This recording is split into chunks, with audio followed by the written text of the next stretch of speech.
Welcome to House of Champions. YouTube friends, drop in your comments and questions in the chat and make sure you hammer the like and subscribe button as we preview the action from this weekend's top fixtures all across Europe and beyond. With us in the House of Champions today, we have Nigel Real Coker. Nigel, how you doing? I'm great, thank you, Ian. Yourself? Doing all right, thank you. That's enough from you. JJ, how you doing, buddy? Yeah, doing very well, thanks. And you? It's always a pleasure to be with the elder statesman of the podcast. So looking forward to it.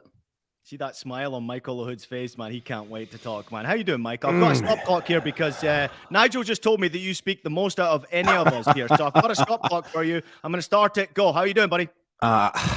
It's derby weekend. I can't wait. I'm going to talk my you-know-what off, but not as much as Nigel Real Coker. That's a fact. That was 9 seconds right there, Michael. Let's see if we can keep it to 9 seconds all the way throughout the show. So listen, welcome along, everybody. Thank you so much for tuning in to House of Champions. I just want to say a big thank you to everybody out there for subscribing, for liking, for leaving a review if you're on the podcast format, on the YouTube format, leave a comment. We really appreciate it. We also love the fact that you jump in and get involved in the show. The show is for you. We are here for you. JJ's over in Paris. Nigel is in his villa somewhere in Miami or somewhere in Florida, wherever he is, with his cigar and cigar hat and all this crap that's going on. Michael LaHood, you're in Austin, Texas, living the dream. Of course, I love Austin, Texas, by the way. What a great city that is. But this show is for you, so please make sure you jump in the conversation as best as you possibly can, and we'll give you the best possible previews we can for these games coming up this weekend. Let's begin in the Premier League. Nigel Real Coker, I'm coming to you first. It is Tottenham Hotspur against Arsenal, the North London derby. Really looking forward to this derby. Spurs certainly been in the news of late this week about this potential new minority stake ownership group. Arsenal, of course, are top of the league by 5 points over Manchester City. They're 11 points ahead of Spurs going into this game. I mean, listen, it's great to get back to Premier League action after the cup competitions. We all love playing in cup competitions, but sometimes it's frustrating to watch cup competitions. How will Conte approach this game, recognizing that this is a massive game for him personally with all the rumours off the field, but this is a game where Arsenal might be a little vulnerable, do you think? And honestly, I think that when you look at this game now with everything that's happened, it doesn't matter. You can't look at past results. You can't look at past forms. It's the North London derby. Anything is possible. Regardless of what Tottenham have been going through, those players are going to be ready for this Arsenal game. This is a massive game, one of the ones that a lot of people tick off on their calendar, eagerly anticipating this game.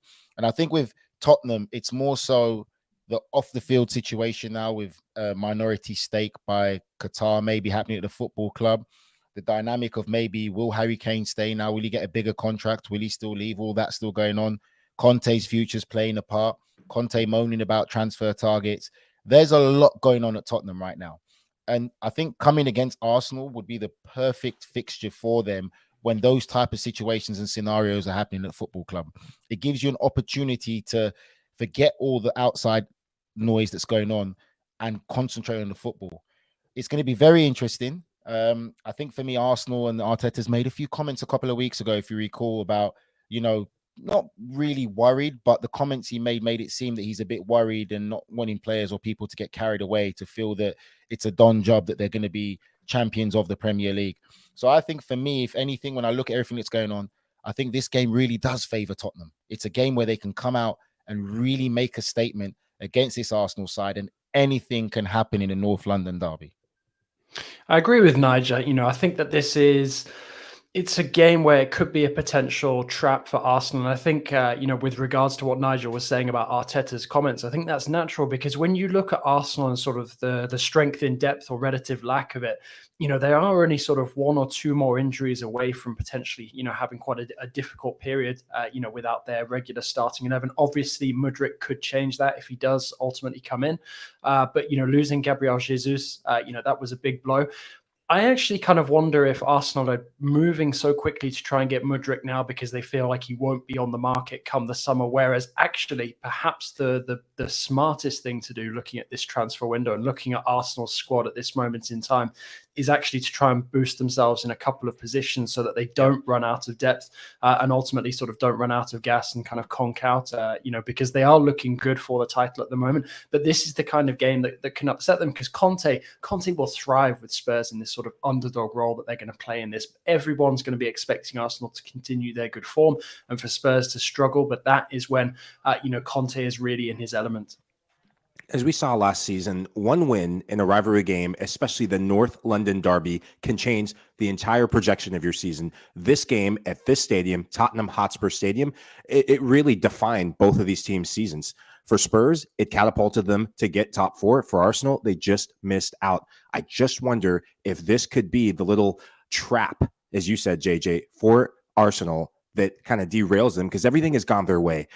Gabriel Jesus will be a big miss for them. He was a star last time out at the Emirates in this matchup. I thought Granit Xhaka and Thomas Partey, they starred as well. That combination, Granit Xhaka being in the more advanced position, proved too much for Tottenham. Antonio Conte will have his Tottenham Hotspurs ready to play this game.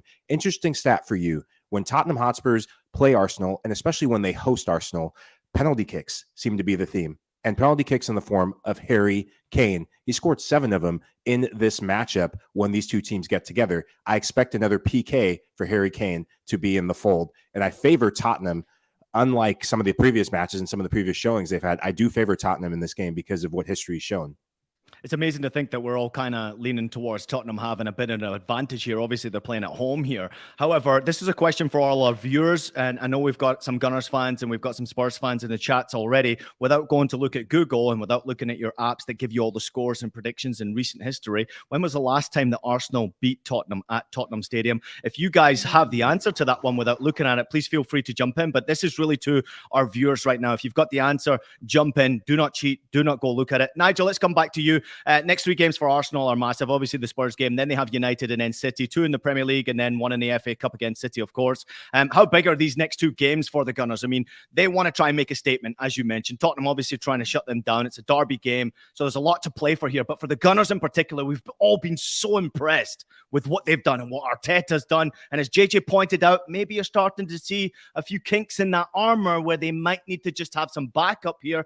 But realistically, Arsenal are a red-hot team right now. They're a team that are hard to beat. They score goals. They should be an all-out favourite. And if they win this game, and if they then go ahead and beat Manchester United, can they win the whole thing? I think it's difficult, Ian. When you look at it, it's a team that's on form. Yes, we've given them credit on how well they've done. They've surprised a lot of people. But I think what they realize is now is really and truly the pressure cooker is getting hotter. With every game they play, they are under the microscope. They're being scrutinized. We talked about, obviously, Gabriel Jesus being missing and the pursuits that they've got in this window right now. And the obviously word that's coming from Arsenal is the fact of they're not going to recruit for the sake of recruit. They're going to recruit the right person, the right fit to suit them. Every game is vital for Arsenal because even if it's a cup game, if they lose that game, how will that affect the mentality? How will that react in league form? All of these play a part. And I think the difference with this Arsenal side compared to the great Arsenal sides we've seen is we've seen a tremendous amount of personality from players coming out, being vocal, from the characters that they show on the pitch. We don't see that with this Arsenal side. We see a great team dynamic. And I think that is why still people question them. Because I think if we saw a lot more characters within this team, I don't think we'll be questioning. We'll be like, Arsenal are going to win the league title. It's theirs to throw away. But I think everyone is eagerly waiting. And like Michael said as well, everything seems to have gone right for them. You just feel that there has to be a glitch in the matrix somewhere along the line with a loss that comes, and people are going to wait to see for the reaction, how they're going to cope and how they're going to move from that. But they definitely are in control right now. But there has to be a glitch in the matrix somewhere along the line, a potential banana slip. Nigel Reo-Coker playing Agent Smith there. It's, I mean, for me, I think, looking at Arsenal's title chances, it's obviously the best opportunity that they've had in years. It's certainly not, a foregone conclusion. It's only 5 points, the gap between between them and City at this moment in time. And you feel as well, if you're looking at those two squads, City are far deeper in terms of quality. Obviously, their form has been more patchy. I mean, we saw them get knocked out of the cup by Saints just the other day. But, it does feel like, Arsenal perhaps just, not even necessarily an injury, maybe a suspension or two away from missing important players in big games. And, that bench at this moment in time, it just can't cope with the rigors of a title push. So as long as they can maintain this good form, and I actually wonder, I mean, we're talking about, one of Arsenal's upcoming games being in the cup. I actually wonder if it's in this kind of scenario where it's actually not, necessarily a good thing if they go on a cup run now. Maybe if they drop out of the cup, can focus on the league, that gives them, the best chance of actually seeing this title push through. I look at the schedule when I look at Arsenal's chances, because we've seen this before from the Gunners. I can't really do the math on how many years ago, but this isn't the first time Arsenal have been top of the Premier League in the last decade. And we've been saying, oh, will they? Will they? Will they? And they don't. When you look at their schedule this month, and I'm talking the late January to, let's say, the next month and a half, they have United next. They do play City, both in cup competition, in the FA Cup and in the Premier League. And I look at the run-in to finish the league form. April, brutal month. City, Newcastle. May comes, Brighton. I mean, they are really going to have to earn it this second half of the season. I go back to what I said earlier, that things have gone so well. This is where the January transfer window, if you're Mikel Arteta, you are running into the boardroom and demanding and saying, hey, we've got something special going here for this season. We need your backing. If the board backs Mikel Arteta, if they can get Mudryk and maybe one more player to add depth, they have the greatest chance to win the Premier League for the first time in a long time. Can they really get another player though on top of Mudryk if they're spending the kind of fees that we've been discussing? I know Ian's not convinced by the fee; it's far too high. But it feels to me like if it's going to be Mudryk, it's going to be him and him alone. That's a good question, JJ. They're going to have to. You're going to have to be savvy in the January window. When you get an injury to a player like Gabriel Jesus, when you've built a project around the likes of Gabriel Jesus being available and his skill set, his strength, his ability to hold up the ball and link up, Eddie Nketiah is doing amazing. But Eddie Nketiah is not going to be the player that wins you the Premier League. If he is, we will roll the tape on House of Champions again and again, and I will buy an Arsenal jersey and put a brown paper bag over my head and saying, I'm sorry. Yeah, don't do that, please. Nigel, go ahead quickly. I've got nothing to say. I'm listening to Michael. I see how long he talks. I love to appreciate that one. That was only the 5 minutes from Michael right there. Just real quickly, let me get your predictions from you guys before we get into some of the answers and some of the questions that are coming on the comments and move on to the Manchester derby. Nigel, real quicker. I have no idea why, but I really feel that this is going to be a Tottenham win for some reason. It's the North London derby. I just feel that Tottenham somehow are going to pull a rabbit out of a hat. JJ. Yeah, it's a tough one. I don't see Arsenal winning it. I don't know if I'm going for a draw or going for a Tottenham win. I'm going to say a draw. I'm going to go 1-1. Michael Lahoud. I'm going Spurs. Spurs 3-2 win. I think there will be goals galore. There tend to be goals in this match. I want to change. At Tottenham Hotspur Stadium. Oh, Nigel. I want to change. If Michael's choosing Tottenham, I want to change. We go for an Arsenal. Well, that's where I'm going. You'll like this one, Nigel. I'm going for Arsenal statement victory here. It might not be an emphatic game. It might not be a crazy game. I'm hoping for a high-scoring game. I hope both teams score in this matchup, and I hope we get a thrilling encounter. But I think Arsenal just shade this one. I'm going to go for a 2-1 or a 3-2. So I think there's a one-goal little difference in there. Let's get back to our question. Does anybody in our House of Champions group have an answer for the last time that Arsenal did, in fact, beat Tottenham at their stadium? JJ, I'm coming to you first. He knows this. I mean, if you're asking me, obviously it didn't happen in the last couple of seasons, so I'm going to say it's been at least 10 years. Nigel, anything? Michael, anything? 7 years. Ooh, close. Nigel's definitely looked that up. Look, he's Ian, I don't cheat, mate. I'm a man of my word. All right, go ahead, Michael, real quickly. I'm just going to shoot just from downtown. I was going to say 10 years. Well, BX Gunner 81 was actually correct in the Premier League. It was 2014 the last time that Arsenal did get that victory. Well done to you. But in fact, the last competitive victory was in 2015 in a League Cup affair. It was Arsenal 2, Tottenham 1. On the score sheet, you'll like this one here, JJ. Flamini on the score sheet twice for the Gunners in that game.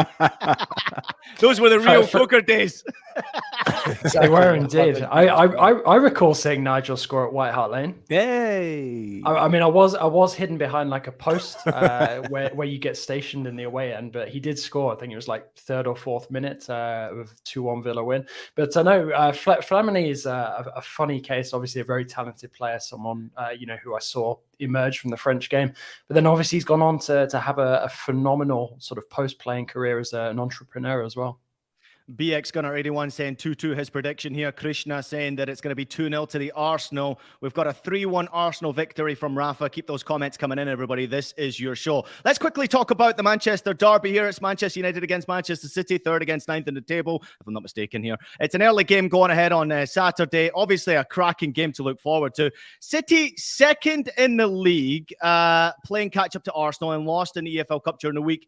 They'll look to rebound, Michael. However, they believe it or not, Manchester United are now only 4 points behind them and in terrific form. Forget what I said earlier about the ninth place spot there. I forgot to remove that one. They have now won their last 6 games across all competitions and let in only 1 game. So it's a huge game for both clubs. I can't believe I'm saying this, Michael. But who's your favorite in this game and why? Don't go with your heart here. Go with your head. Man. Or I'm what going to go. Mrs. tells you to go with. Can we do the shot clock for Nigel? Can we really do the shot clock for Nigel? Just interruptions. Got it. I'm all right. You got me when you said don't go with your heart, go with your head. It's so hard to bet against Manchester City in this matchup. City, and I hate to say this as a United fan, City have owned United in this matchup in the last 7-8 matches in the last 5-6 years, especially when they come to Old Trafford. They tend to put on a show and tend to save that. The 6-3 win last time at the Etihad, that was disaster, and really 6-1 was the scoreline. City took off their big guns, and then subs came on. Anthony Martial scored 2 goals and made it still not respectable. What I'm concerned about for United is the positioning of Christian Eriksen. When they played at the Etihad, Eriksen got absolutely exposed. He's not a defensive midfielder. We know that. That's a big gamble that you play, and when you put him in there. A team like Manchester City, they do this so well. They get the ball to the end line, runners from midfield making those darting runs, and when they get there, they cut the ball back to the Pique spot. That is where I'm concerned about Christian Eriksen's positioning, because I think City will expose them yet again. It's the blueprint for success against United with Pep Guardiola. They've been doing it for seasons, and I don't like the feeling I have in the pit of my stomach in this game. Mm-hmm. JJ. I mean, it's one of those weird ones because City were really, really unimpressive against Saints. But United, they have that tendency, to impress you and then do something really stupid and fall back on bad old habits. So, I mean, for me, I don't know. I'm really trying to work out how I'm feeling about City right now, not just sort of in terms of their form at the moment, but how I see their season panning out in general. Because obviously we know how strong that squad is, but their form has been patchier earlier in the season than it has been in the past. And I don't know. I still don't feel entirely convinced they're going to win the Champions League. Fast forward, I know, to June, and I'm sure that they've lifted the trophy by then. Mm-hmm. But no, for me, I think that this is an interesting one because I think that United could actually pull something off here. Especially given that City weren't convincing against Southampton. I mean, okay, I know it's a rotated squad, but for me, I think that United have a really good opportunity to pull off something of an upset here. I'm not necessarily sure that they're going to get the win, but I can see City maybe not coming away with the victory. Oof. I'm going to go with JJ. JJ, I agree with you. I, for some reason, see United pulling off the upset here.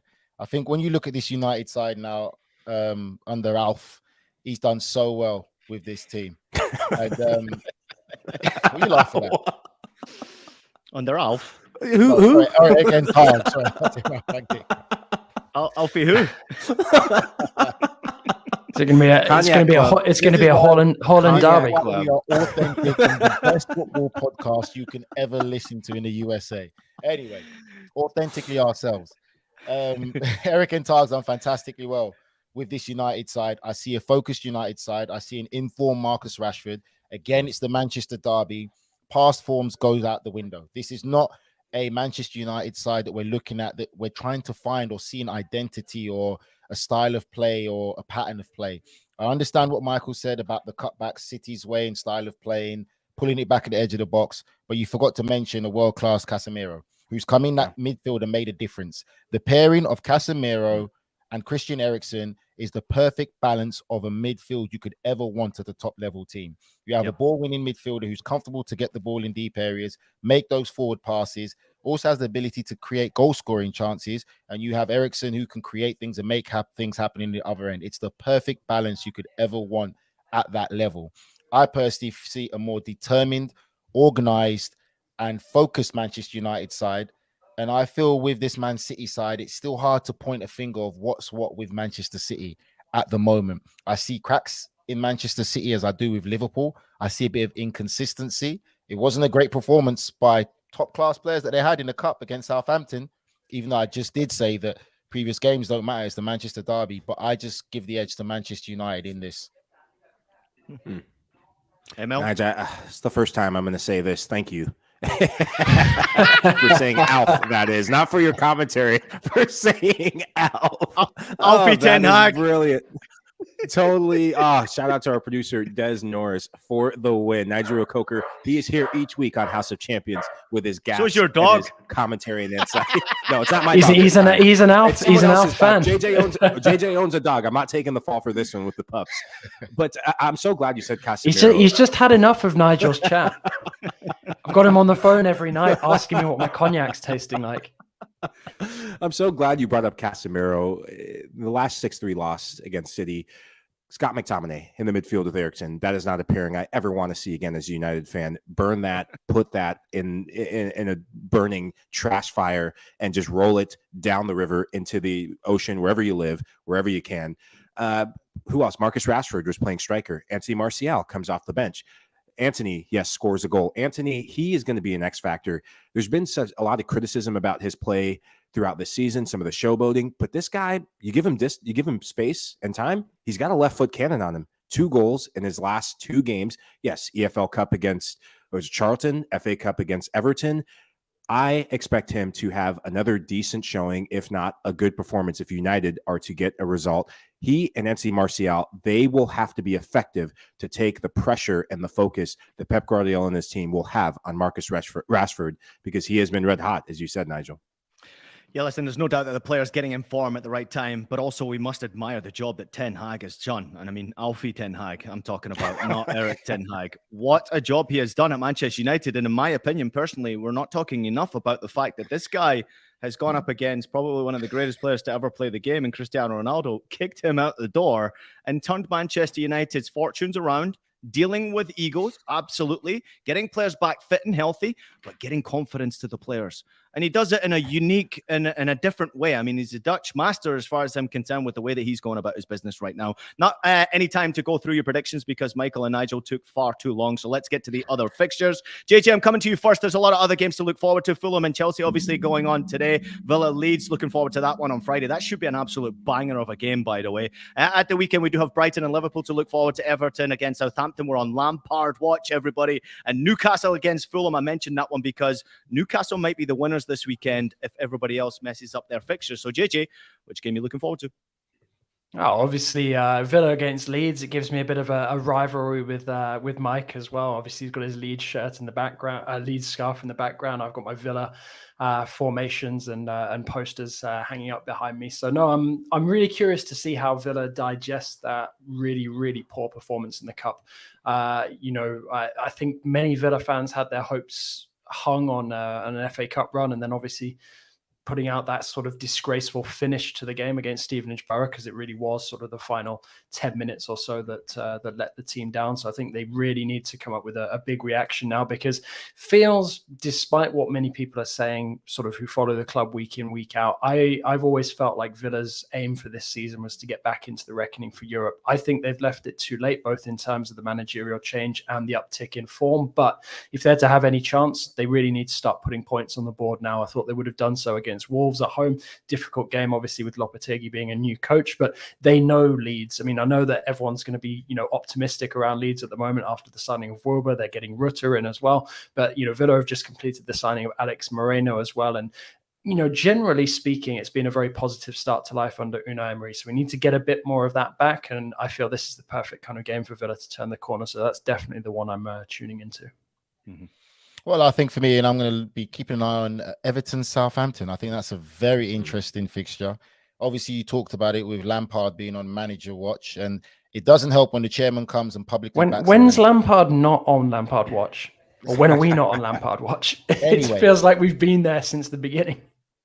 the chairman came and publicly backed Frank Lampard, and we all know when a chairman does that in football, that literally is the kiss of death. Southampton are coming off beating Manchester City in the cup. Much needed boost of confidence. That should give him a tremendous amount of belief in that dressing room because they're playing for Premier League survival. So that's going to be a real interesting and spicy encounter. And obviously Everton being at home as well. If they don't start that game well, it's not going to take long for the Evertonian fans to turn on the team. And it could be a very hostile and difficult atmosphere for the players to play. So that's going to be an interesting game to keep an eye on this weekend. This is the quickest I'll show because I've said what I need to say and I'll say enough. Brighton, Liverpool. Liverpool, will they, won't they? The consistency questions are still there. Brighton, last time they played, 3-3 draw at Anfield. The return of Alexis McAllister yielded 5 goals in cup competition. This is going to be an interesting matchup for Liverpool.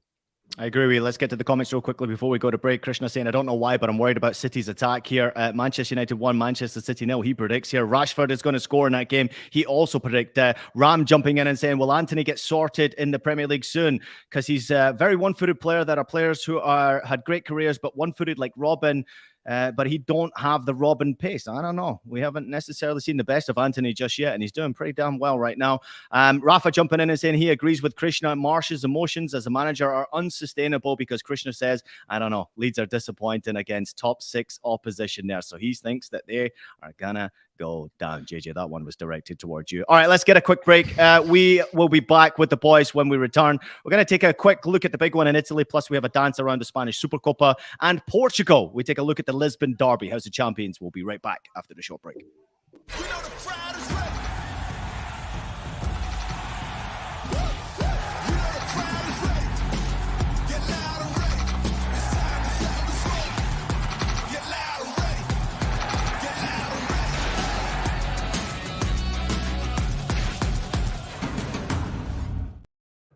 Well, we don't want you to miss out on any of the Serie A action. Follow some of the biggest stars in the sport like Olivier Giroud, Rafael Leao, Lautaro Martinez as they try to lead their teams to Scudetto. How will the table change going forward? Which club has the best chance of winning it all? Which clubs have the most to lose? Find out all the answers and stream every single match from Italy's top soccer league live only on Paramount Plus. Try 1 month free with promo code Serie A. Welcome back, everyone. You're watching House of Champions. It's Ian Joy alongside Nigel Rio-Coker, Jonathan Johnson, and Michael Lahoud. Let's get into some Serie A action. We'll have a quick whip around of all the top games that are going on in the rest of Europe. We begin with Napoli against Juventus, which takes place on Friday. It is a cracking game. It's first against second. Really impressive start. Of course, what Juventus have done recently has been really sensational. But this is Napoli and Naples. Napoli 7 points clear of them at the top of the table. Juve have 8 games in a row now in the league. They've not even let in a goal in those 8 games. Nigel, I'm coming to you first on this one because I know you're looking at your lips at this game. Mate, I'm really loving Napoli, what they're doing this season so far, not just in Serie A, but also the Champions League that we cover. Are you really, Nigel? Because I don't think we'd heard that enough. Do you know what? You're lucky. Anyway, I think Juventus have done well. Like the run of form that Juventus have shown have surprised all of us on this panel. Like we've been absolutely surprised in how Juventus have put this run together. Because for me, a couple of months ago, they looked like a club that was in complete disarray. And that's the thing I think as well for the fans and people listening. That's the beauty of football. That is how quickly things can turn around with the right atmosphere and environment. And when a manager gets a grip of his players, it's just so beautiful to see because it is possible. It's not all about always spending money. But for me, I just feel that Napoli have too much firepower for this park the bus Juventus side that's got them results. I feel Napoli will get the win. It's going to be a tight game, but I can see Napoli definitely getting the win and continuing the same vein. ML? Yeah, it's so hard to bet against Juventus with the run of form they've been in. The play of Szczesny has been impressive, and it started before the World Cup, and he took that into the World Cup and has taken that back into Serie A. But the difference between these two teams is in the final third, the consistency of goal-scoring form. Victor Osimhen, man, this guy, when you need a goal in a big game, this is who you call. He has been the big game player. Yes, he's had injuries, or had a big injury throughout the season, but he's back, and he's back to being that talismanic difference maker for Napoli. I think Juve not having that consistent goal scorer could cost them in this game. You know what? We were talking about Serie A before it came back a week or so ago, and I said I was laughed out at the time, but I said Juve cannot afford to not qualify for the Champions League, and now suddenly they've created like this 6-point gap for themselves that keeps them in those Champions League spots.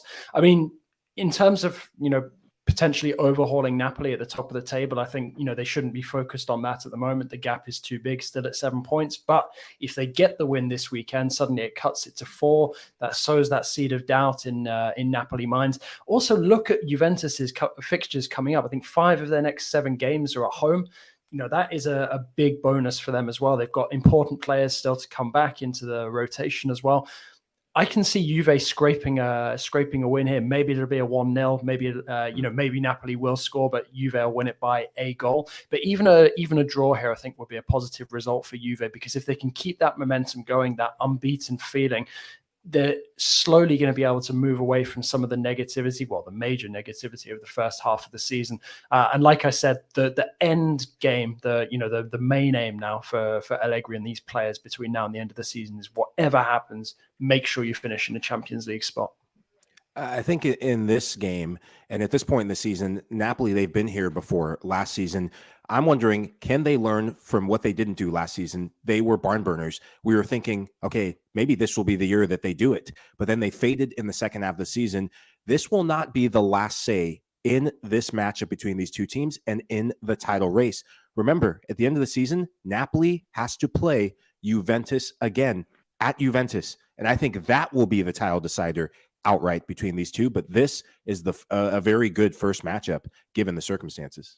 Here's a look at the graphic here that shows you the winter champions and who eventually went on to win the championship here. I mean, obviously Napoli had an amazing start to the season, but some teams will be affected, Nigel, with this long break, especially when it comes to the World Cup. Teams will be affected. Obviously, if you have international players, maybe more so. But maybe, in my opinion, just maybe, Napoli might have not wanted to have taken that long of a break. You come back and it's very difficult to get going again, to get confidence going, to get into the rhythm. Do you think we'll see that from Napoli? I mean, I know you're a big fan of what Napoli have been doing, but how difficult is it as a player to get back to that type of form where pretty much you were unbeatable? I think that's the best part for me to answer, Ian. It's the fact of getting that rhythm back. That's the most difficult part. And as we watch all these leagues domestically, you always see some of these teams, especially teams that have that winning mentality and that championship mentality.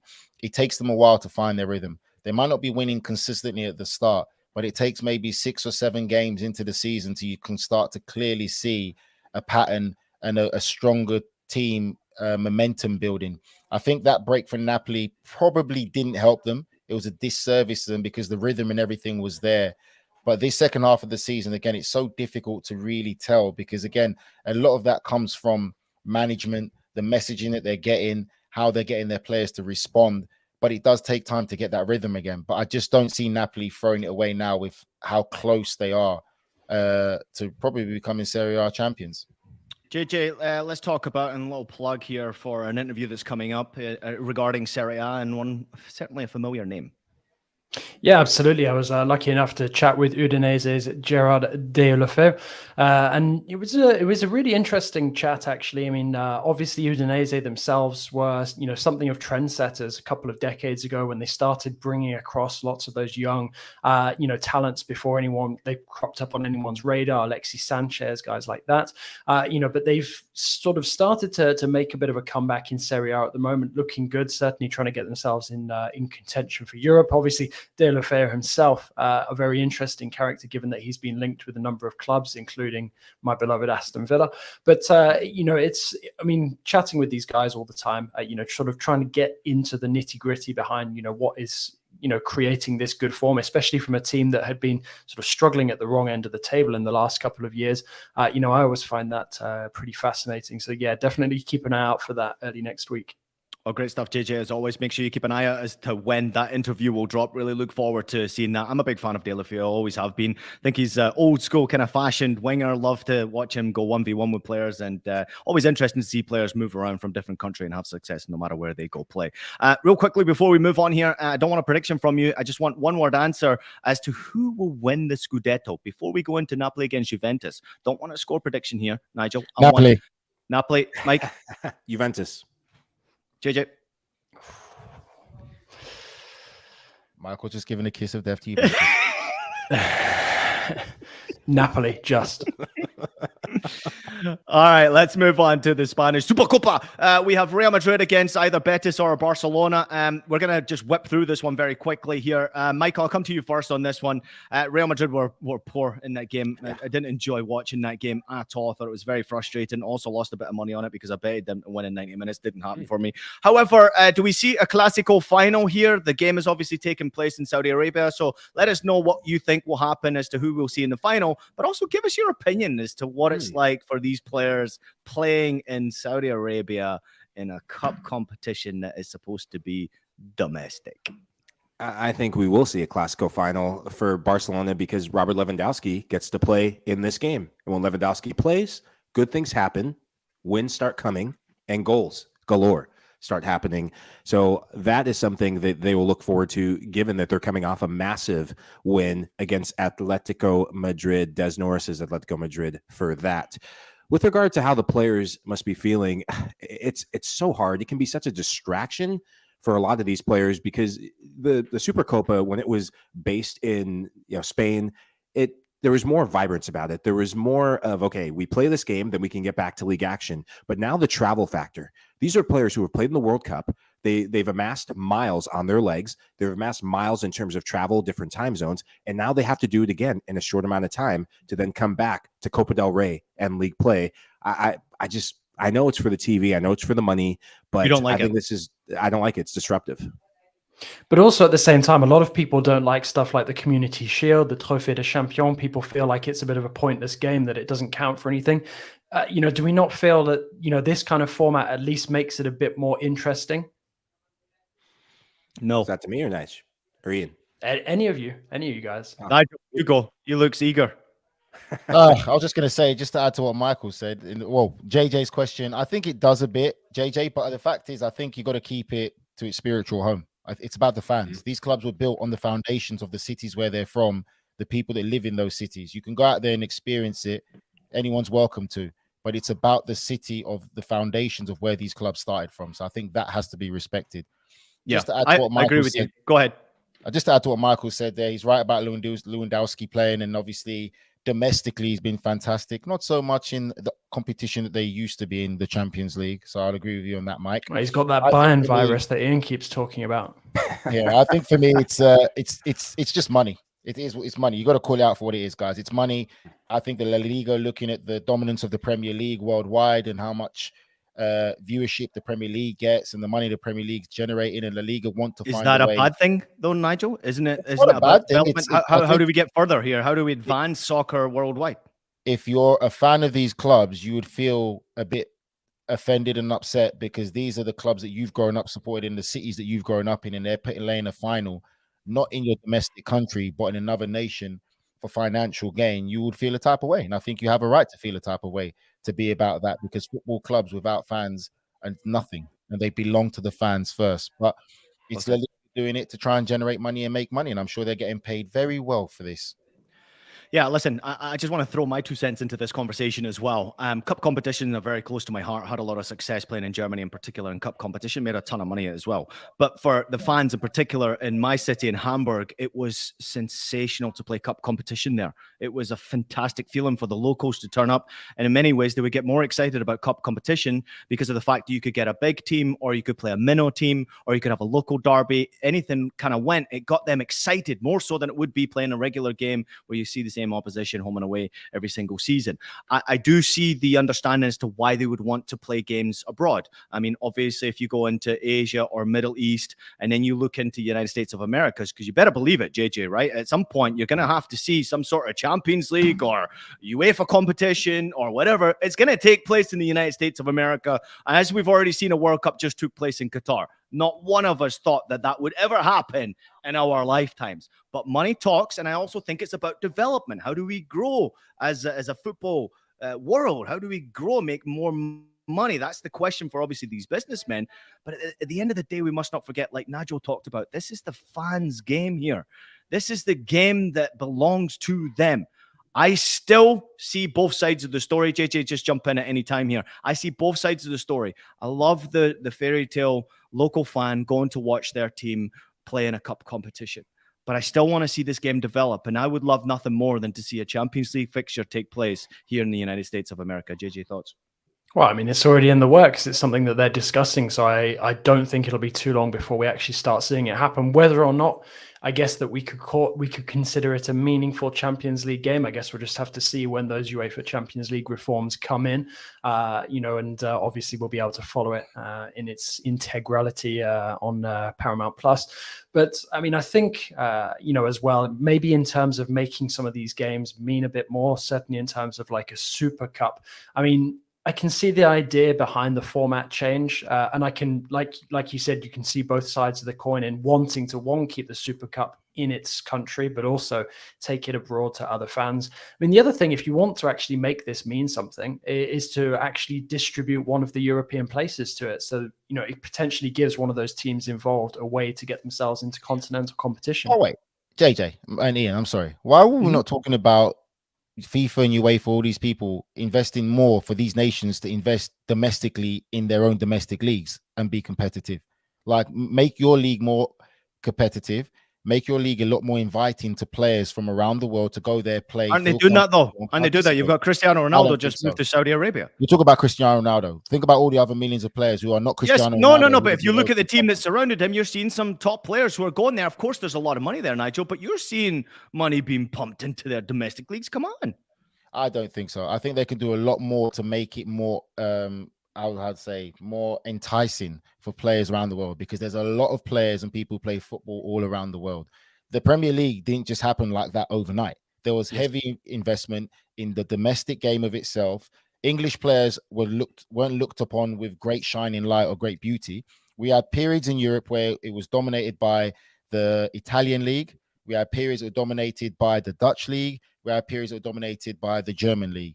The Premier League, for me, which I played in, is probably the most inviting league for players from all over the world, which is one of the reasons why it's so successful. I'm not going to sit here and say it's dominated by English talent, because it's not. And that's what's made the English Premier League so successful. All these other leagues have the ability to do that. I hear you. And listen, you are obviously very well heard in amongst our group as well. Real quickly, there's an awesome comment coming in here from Ola Thomas. She says, you're talking about growing football, but at what cost? What about the identity? What about tradition? I am a man of old tradition. Obviously, I love cup competitions. And, I find it very frustrating when I go back to my old club, St. Pauli, when now I see suites and lounges and all this type of shit over there. Of course, you need it to develop, to become a bigger club, to be more competitive, to entice more fans, to grow the stadium. I want to see that too, but it just hurts my soul just a little bit, because when it was, little quaint stadium with the shittiest dressing rooms possible, no hot water, it was beautiful football, Ian, back in those days. That is what built your character. I love it, mate. Same thing. Playing at Wimbledon in front of 5,000 fans, and we're playing in Championship and Premier League against clubs we've got 20, 35,000. We only had little 5,000 fans and a dog. That's what builds character. That's what football's about. I'm for the fans. For the people making comments, I'm about the fans and the people. I think, yes, you can develop your own league and make it good, because if it carries on like this, football is going to lose its soul. Well, speaking of fans here, we've got Odds Evens saying it's kind of weird that there's an actual former footballer here. We'd love to hear that from Odds Evens. Yes, there are actually 3 former footballers here, and we've also got one of the top journalists in the world's game as well. So thank you very much for tuning in. I'll have you know I played at a fairly decent Sunday league level. What? We need to see pictures and video evidence to prove it. Did they have video back in that day, JJ? Anyway, I'll dust off the old YouTube compilation. All right, I got to hustle through quickly. The Lisbon derby, Benfica and Sporting come out on Sunday. Sporting are 12 points behind Benfica. I think we have all become somewhat Benfica admirers of late after watching them do business off the field, but also on the field in the Champions League in particular. Absolutely entertaining us. JJ, coming to you first on this one. Benfica, they have not missed a beat, especially since selling those big names. Darwin Núñez obviously springs to mind. But there, if you go through history, they have sold bigger and bigger and bigger names, yet they don't miss a beat. And even though you've had the rumors about Enzo Fernandez leaving the football club, they don't care. They're focusing on business. They focus about the product. And I love what we were hearing from Rui Costa and all former players talking about, this is our team. This is our club. You've got to show your heart for this club. And we've got a derby at this weekend against Sporting Lisbon to look forward to. Thoughts? Yeah, absolutely. I mean, it's always one of the most keenly contested games on the continent. And, I think the thing that I love most about these kind of matchups is when you watch it, when you tune in, you're almost watching the next wave of talent. You might be watching the guy who's next about to make a big money move. Obviously, we've talked a lot about Enzo, but you've also got the likes of Ramos as well in that Benfica side. We had Nuno Mendes making the jump to join PSG a couple of years ago. It's a game that is going to be absolutely brimming with talent, and definitely one that the casual observer should tune into, because there will be so many players who will play in this game who will probably be starring in the Champions League on our screens very soon. Nigel. I just want to say, for me, you just said a name that just made me tingle a bit, Ian. Rui Costa. What a bloody player he was. What a player. Legend. For me, I love what he says. And I think for me, that's what you want to hear about football clubs. It's about the football club. I've always been a fan of the football club and the people and the city and what it means. It's not about a player. A player can't ever be bigger than the club or a country. It's about the people. They are what make the football club. And that message there that he put to those players is a statement enough. Benfica have been sensational in the Champions League. And for me, I can't see them missing a beat. I highly favor Benfica to get the win just because of everything that's happening and the great success that some of their players had in the World Cup. Everything's in their path to be successful and win. Yeah. If you can hear my dog in the background, he's yapping, saying that he agrees with all of you. And one player that I don't think gets enough respect, and I think he should because of what he's done in the Champions League, not as much in league form, Rafa Silva. Not part of the Portuguese national team at this recent World Cup. Yes, Ramos scores a goal. Enzo dictates the play and breaks up plays. But Rafa Silva is the one who connects both of those players into the final third. I think it's going to be domination from Benfica. Once again, they haven't won the league title since the 2018-2019 season. I think this is their year. Yeah, real quickly, I just want to jump on the fact that Sporting Lisbon are no mugs here, right? We obviously recognize they kind of messed up their Champions League run here, JJ. Now they go down to Europa League. Outside of a handful of players that they have in their roster, this is a really young squad of players. Their average age, I went to calculate it, was just over 24. So they're a young group of players. They're also dealing with their own transfer rumors. Obviously, Pedro Porro was a recent one, and also Marcus Edwards, who has really caught all of our attention. Yeah, absolutely. I mean, as well, there's been lots of speculation about Amorim, whether he'd stay, whether he'd go. There's lots and lots of talent at Sporting. Yeah, sure, they ended up, maybe undercooking their Champions League campaign, especially given the way that they started off. But still a very, very talented side. Plenty of talent to watch on both sides, and it does sound like Porto might even be off before the end of the month. NRC. I was going to say something before you close, Ian, so you can carry on. I just wanted to get your comment because you said that you actually really enjoyed Ali A's comment right here saying Benfica just signed a great player in Schledrup. Oh, why are you putting me on Front Street for, Ian, anyway? Put him on Front Street. Listen, I don't hold back, man. There's no screens here. We are who we are. That's why we're the House of Champions, right? Because there's no holding back here. Listen, all right, before we go, what you got? I just want to say to all the fans and all the people listening, it's fantastic. Again, without you guys, we are nothing. Spread the love. Tell your people. Tell your friends, as Ian says. Tell your mom, your dad, your brother. If you want to listen to a real, authentic podcast about football with knowledgeable people who are being their authentic selves without having to do anything extra to get clickbaits or anything like that, this is the real podcast. It's about having difference of opinion, keeping football first, but having valid points. This is the podcast, and we're nothing without you guys. Spread the love. And it doesn't get no better than this. And don't forget, we always get Nigel Reo-Coker name dropping all the different locker rooms that he's been in. Yeah. They have to tune in to listen. Hey, I've got some great stories. The more they tune in, the more they'll have some great stories. They got to spread the love. This is the real. Well done, Nigel Reo-Coker. Well said as well. Yes, it is the show for you guys. Before we go here, we got to finish with our final thoughts here. Michael, I'm coming to you first because Gerard Pique has been in the news recently. Shakira has been trending on Twitter, so apparently I see the song is absolutely dreadful, but apparently there's some diss words in there. We want to know first and foremost here. I don't know the story much. JJ, you can maybe fill us in, but I'll come to you first, Mike. The masked player. Do you have any idea? The masked player? I don't.